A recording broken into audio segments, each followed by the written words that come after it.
Today, we're going to talk about one of the worst things about owning real estate, evictions.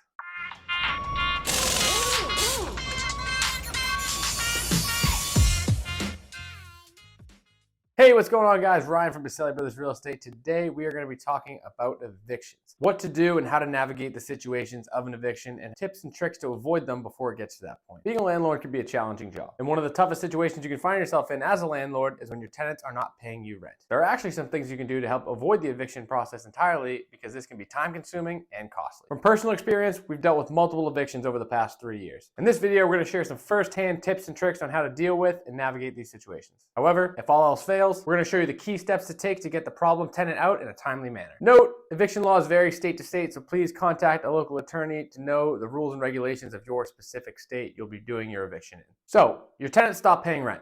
What do you do? First, it's important to communicate with your tenant to understand why they have stopped paying rent. There can be legitimate reasons such as extended hospital stays, or maybe they just lost their job because of the recession. It's important to at least try to work with your tenant at first and find a solution that works for both parties. Consider setting up a payment plan or waiving late fees. At the end of the day, these are people and you should navigate these situations with kindness and compassion. But be clear to them that the mortgage payments do not stop, so you will need payment from them or they will be evicted. Be fair, but firm. This will be by far your cheapest option. Before officially filing for an eviction, you should try cash for keys. Now, what is cash for keys? It's exactly what it sounds like.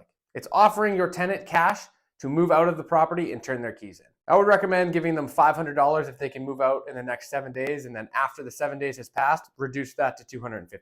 If they have still not moved out after 14 days, buckle up. Remember, you still have their security deposit, but that only covers 1 month of lost rent. Most eviction processes take way longer than that, and most of that cost is going to get eaten up by legal fees. If your tenant has still not paid rent, it's time to officially start the eviction process. First, you must give your tenant a written notice to vacate. This time can vary state to state and be as little as 7 days in North Carolina or as many as 60 days in states like Delaware. Because you are an amazing landlord, you know exactly how many days are required to give your tenant for their notice to vacate. And you have issued this notice exactly that many days prior to their lease expiring. So, if they choose not to move out when their lease ends, you can start the eviction process on day 1. If they still have not paid their rent, it's time to file an eviction with your local court. The eviction process can be time-consuming and complex, so make sure you have all your ducks in a row before entering the courtroom. Gather all documentation. You want to have the lease, the notice to vacate, and any text or email correspondence between you and the tenant. You can try to recover any unpaid rent through a payment plan through the court, or you can submit it to a collection agency. Once you have evicted your old tenant and you are ready to put a new tenant in place, make sure you do your due diligence and screen them thoroughly to avoid situations like this in the future. Evicting a tenant is never an easy process, but being prepared and following the correct procedures, you can protect your property and your investment. And that's going to do it for this video, guys. I'm Ryan with Boselli Brothers Real Estate. Please like, comment, subscribe, smash that bell so you know we post new videos. Check out our website, subscribe to our newsletter for all things real estate and investing. As always, it is 100% free. And that's going to do it.